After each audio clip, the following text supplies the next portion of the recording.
We're currently 3 weeks and 5 days away from WrestleMania 42. We don't really have much of substance for the card of WrestleMania 42. Now, of course, you'll get the Glazers and the shills and possibly the creators working for the company on YouTube and saying, well, it's not that bad, probably if we wait because it's when we don't expect that the WrestleMania is going to be good when it's actually a banger. And we should all just shut the hell up and give the company our money. That's what they'll say. But I don't think we have any mid card championship matches for WrestleMania 42. Then on top of that, the championship match that we all thought was going to be for WrestleMania 42 was just for a random face versus face meaningless match between Bailey and AJ Lee, which was pretty useless because that could have went to the. So we had weeks of a gauntlet. We had a gauntlet match of 6 women just to not for a shot at the championship at WrestleMania, but for a random WrestleMania season Raw between two faces. That was so weird. That was really weird. And then on top of that, Raquel Rodriguez is supposed to be a dominant force. She's supposed to be Big Mommy Cool. She's supposed to be the female Diesel, as they say. But she's losing to fruit roll-ups to people who she's twice the size of. Io Shirai and Stephanie.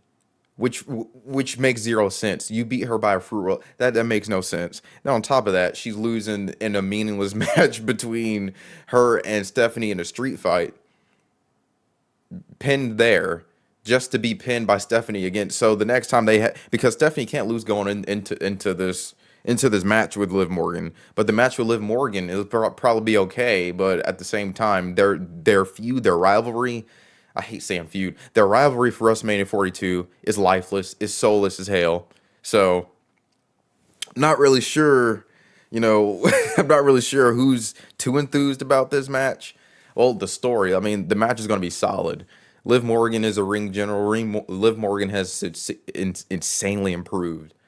But this whole, I forgot they were even beefing. I forgot that Liv Morgan and Stephanie even had any rivalry going. I mean, it wasn't a rivalry. The thing with this is like, I don't know, it's usually you have a few months to build up to the rivalry or any main event towards the actually, matter of fact, I mean, where's Gunther?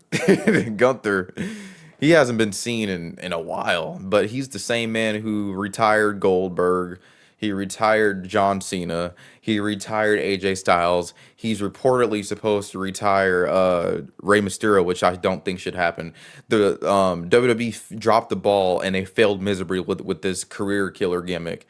Rey Mysterio shouldn't be out put out by Gunther as far as his career. It's over.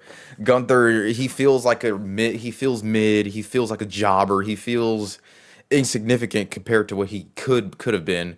But that whole Jey Uso failure of a main event push that they sacrificed Gunther for. Then on top of that, dude hasn't been seen on TV in a few weeks. This is WrestleMania season. WrestleMania, we only have 3 weeks and 5 days until WrestleMania 42.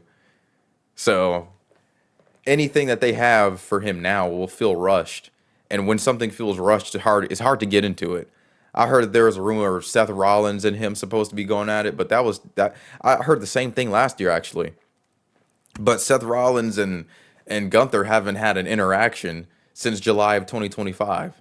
So all this is stupid, and all this is atrocious. All of this makes zero sense. All of this does nothing for anybody. This is WrestleMania. And on top of that, they can't even figure out which graphics they want, let alone a mid-card title to go onto the show. They can't even figure out if they want it to be futuristic. They can't figure out if they want it to be casino themed. They can't figure out if they want the WrestleMania 42 graphics to be Mad Max inspired, dystopian inspired, laser inspired, Tron inspired. They just can't make up.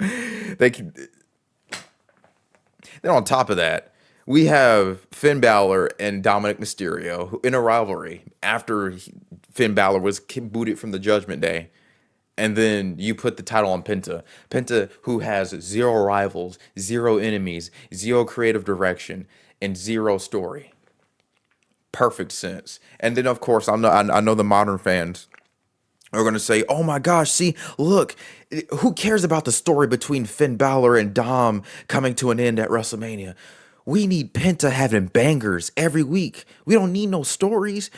We just need bangers, 5-star matches, backflips, hurricanranas, topes over the rope, and then they shake hands afterwards and never talk to each other again. That's what the modern fans would say. And then they enable this lazy garbage and expect and wonder why. They wonder. It's like their standards are so low and they're like trained seals. It's like in the arena, and then on top of that, at home online, it's the modern. It's the grown casuals and the kids. It's got to be.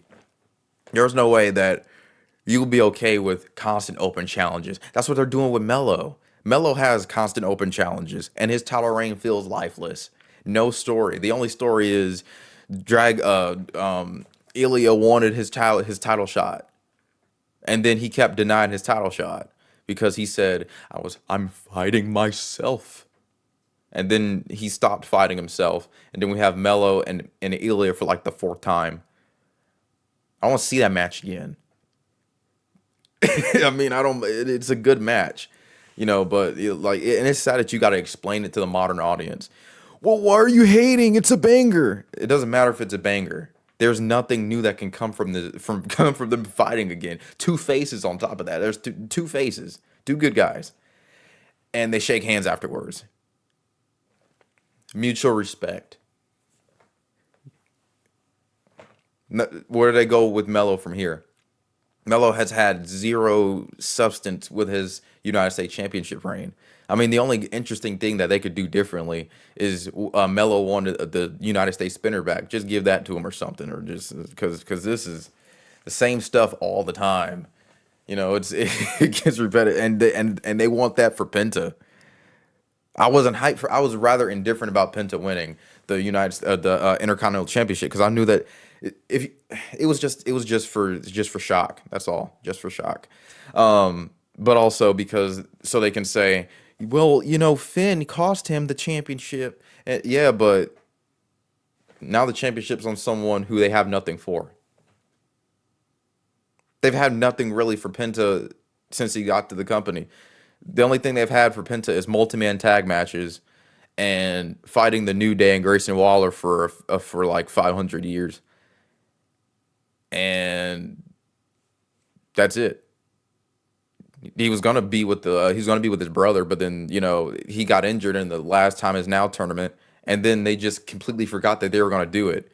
We're like, Penta's been back for a few months. They still haven't done it. They did Dragon Lee and Rey Mysterio as a team. Dragon Lee, Rey Mysterio, and Penta before they just put him with his brother because they've had nothing for his brother.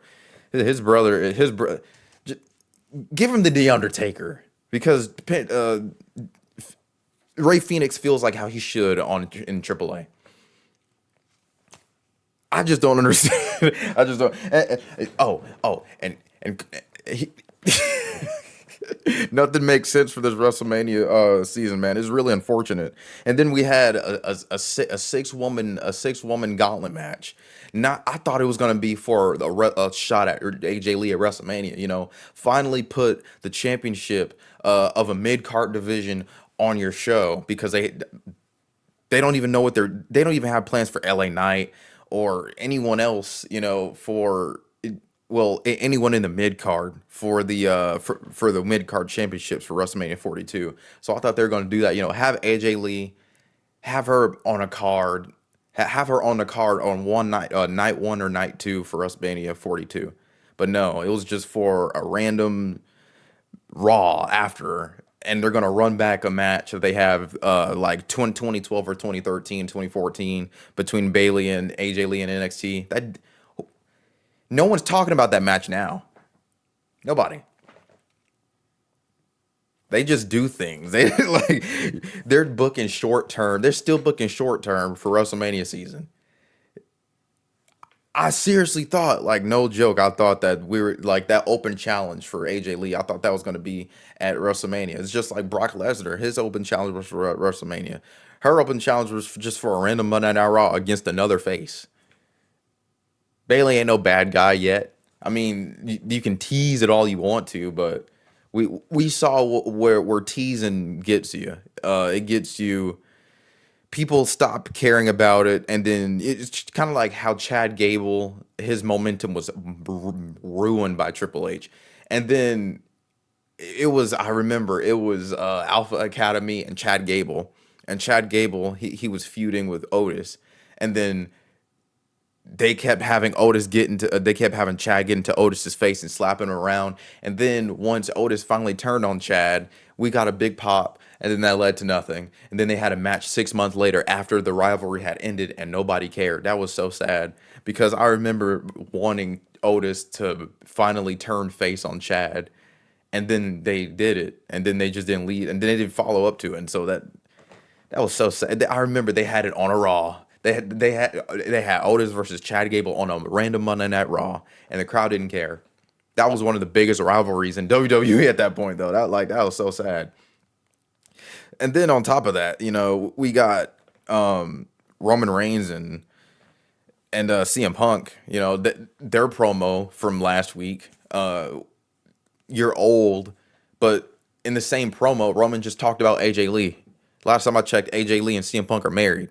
You care more about someone calling you old than you do your wife. That's crazy. That's crazy. He said something about making the big bucks and brought up your wife.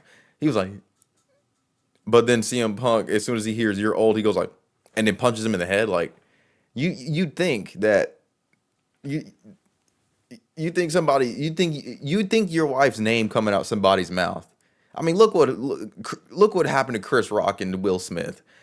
But somebody calls you old. That's so that's so backwards. But apparently, I heard that Larry was originally supposed to be mentioned by Roman. That would have made a lot more sense, and also it would have been a bit more fair because he mentioned Roman's father, who is no longer with us. The priorities are weird, man. Another thing, because I'm just ranting here. Americano, El Grande Latte, Frappuccino, Matcha, Express Latte. That whole thing with Pete Dunne, Tyler Bate, and Chad Gable and Ludwig. They should just go ahead and pull the trigger and have Chad Gable lose his mask at WrestleMania 42. So Chad Gable can finally be Chad Gable. So he can be the second coming, not just, second coming of Kurt Angle, but just Chad Gable, the same person who was supposed to be the Intercontinental Champion. But then WWE, they said, well, this idea is good. It's sitting in our lap, but we'll just go with Sammy. Sammy hasn't been the same since. Ever since he lost that Intercontinental Championship, he's had no character. The only character he's had was being involved in other people's stories, being inserted into other people's stories, like a Karen. I remember one time Sami Zayn was talking to Seth Rollins when he was the leader of Vision, and and Sammy was like, "Seth, you're better than this. I know you. You're better than this."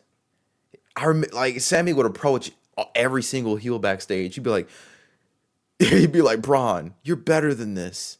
You and I we've had matches. We went to hell with each other, but you're better than this, Braun. And Braun said something like, get out of my face or something. Like, he just kept walking up to heels and talking, like, trying to give them pep talks. He was like a soccer mom or something. It was crazy.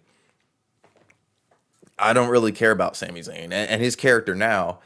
The only thing he's doing backstage, like, legit, it was like 4 weeks in a row. Sami Zayn, he talked to Cody Rhodes and he apologized to Cody. He hugs Cody. He kisses him. He kisses him on the cheek and rubs his neck tattoo. And then he says, I'm sorry, Cody, you're right. And then the crowd boos both Sami and Cody because they're booked to be obnoxious, irritating, annoying, and boring.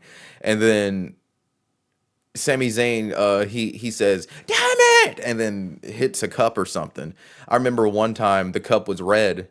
And then they had the same segment the week after, and then the cup was blue. That was the only difference in the segment. Oh, and then Aleister Black came back, but I couldn't help but to think of Karrion Kross because they're just carrying the same, like legit, like it's just the same thing. No difference. The only thing is Carrion is not Alistair and Alistair is not Carrion. That's it. It's so crazy. Oh, then on top of that, pretty sure I already talked about this, but yeah, Raquel losing to fruit roll-ups twice in a row when she's supposed to be a dominant figure is ridiculous. I think that's stupid to have somebody who's supposed to be dominant and strong. She's supposed to be the female Diesel, the big mommy cool, but she can't get her shoulder up at least 1 inch off the mat when she's being rolled up by someone who she's twice the size of, twice in a row, like twice in 2 weeks in a row she's rolled up for no reason. You know what would help to make her be more believable? Instead of rolling her up, do a finisher.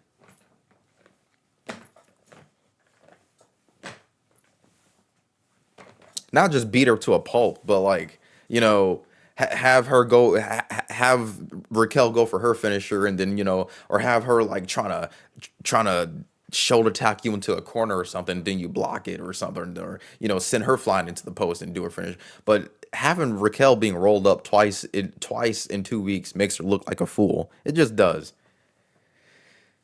Man, I, I just don't. I just don't understand. And then we had Jeff Cobb take the pin to R Truth, and now R Truth and Damian Priest are a team for no reason. I remember when R Truth hit when he came back from almost being released. He was the talk of the town. We were waiting to see serious R Truth against John Cena. We never got that, unfortunately. And then he just kept sliding further and further down the card. He cut his locks off, and then that led to nothing. He was kept off TV. And then he talked about balls for like 5 months. And now he's in a random tag team that nobody really cares about if they truly know what they're both capable of. Damien is boring as a face. Heel Damien is great.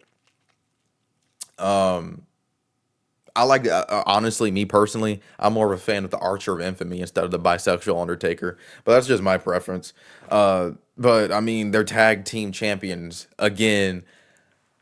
They keep changing championships before WrestleMania. I don't know why. Intercontinental Championship, WWE Championship, Tag Team Championships, Raw Tag Team Championships. Everything. It's just like every new episode. How do we get the ratings up? Let's just put the title on somebody. But what about WrestleMania? Screw it. We'll just either have a rematch or scrap it all and do it. It makes no sense. And then we have. Thank goodness we didn't have the Wyatt Six versus the MFTs though. That would have been torturous to have. Oh man, I really don't want to. I really don't want to see the MFT versus Wyatt Six, but I believe that MFT still have the lantern, so they're gonna have to fight for another 1,000 years. And yeah, I mean, we get tag team action on the show. We get Fraxium versus the Motor City Machine Guns. Only problem is they're both faces, which means the crowd didn't care and they were confused. The only time that they were cheering was when they had a cool move or a cool sequence that the crowd got silent again because they didn't know who to cheer for. But also it's because the Motor City Machine Guns usually get crickets. No fault of their own, though. And then we had Candice LeRae come out, interfere, and all that stuff. And then I just couldn't help but to think of, like, just a decade ago, she was putting on classics with the Young Bucks, and she was in NXT Black and Gold putting on classics. And now she's just reduced to someone who wrestles once a year. And if she does wrestle, she loses. I don't know, man. But that was 4 weeks until WrestleMania. We're currently 3 weeks till WrestleMania. 3 weeks and 5 days. I don't know, man. Like the shows have been starting off great, and then they just kind of, like they kind of just mellow out from there. We've had incredible, like just for example, we had Jacob Fatu and Drew McIntyre, brawl, but it was a brawl that was different. It wasn't just a pull apart brawl. A wrestler A, wrestler B, they have a disagreement and then they just brawl and then they get pulled apart. But a car was involved, a car crash, T-bone, and then they ended the show with that, and we didn't see any stupid credits either. It just went off air how it's supposed to. I don't like the fact that there are credits on Monday Night Raw and SmackDown NXT. It's immersion breaking, and it has no place on a pro wrestling show, but we're gonna get it anyways. But it was good not seeing it this week. It really added to the moment, you know. It accentuated the seriousness. Like, what did they fall onto? Are they both gonna even make it to WrestleMania? And stuff like that makes me care about WrestleMania even more as far as Jacob and Drew. So yeah, I mean, I wasn't excited before, but I'm excited now. That's all they need. These WrestleMania builds feel like garbage because they just have either taped segment promos when they're not even in the same room. They just have like vignettes or whatever, or they have promos, but it's the same exact promo every single week. So it's kind of hard to care. Really hard to care. Randy Orton. No, another thing that I don't get it. Why is Jelly Roll getting more TV time? But also, I've heard that he's got plans for WrestleMania, but Gunther doesn't. But Gunther retired John Goldberg and AJ Styles. See, that's what I be talking about. That's exactly what I'm doing, weird stuff, and then it leads to nothing. You have this man retire legends just for you to fall off on plans for him. I don't know, man. It's all weird to me. But I mean, on the bright side, they lowered the prices for WrestleMania. You know, for March 16th for the 316 day, I think it was $31. No, sorry, 31.6% for the ticket sales. They got cut. So now, and that wasn't just for WrestleMania. That's for all the shows. So that's good at least, but this WrestleMania season feels half cooked, just like last year's WrestleMania season. But I just hope this WrestleMania season, I hope WrestleMania 42 isn't as bad as 41. And I hope we don't have a weird main event like we did for WrestleMania 41. But that's about it. I mean, I didn't have anything else to complain about. Oh, of course I did. The Bella Twins.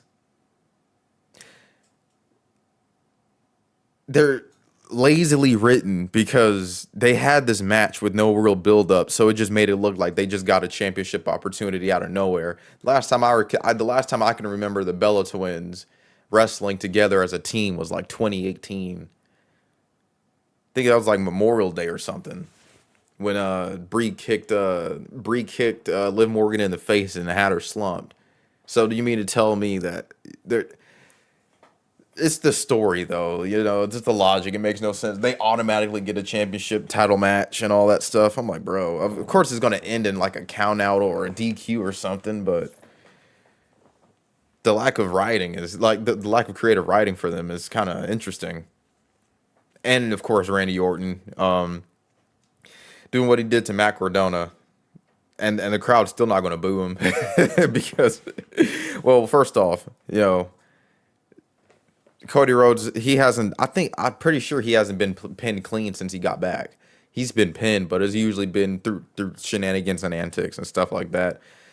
And Randy Orton is revered. Randy Orton, this is a feel good moment for Randy Orton to be heel. So a lot of people just aren't even going to boo him. So I want to see what happens at WrestleMania if they boo him or not. But probably they'll be booing Cody and cheering Randy. That'd be funny if they do. But yeah, let me know if you're excited for this WrestleMania season because we're only 3 weeks away now. That's about it. Until next time.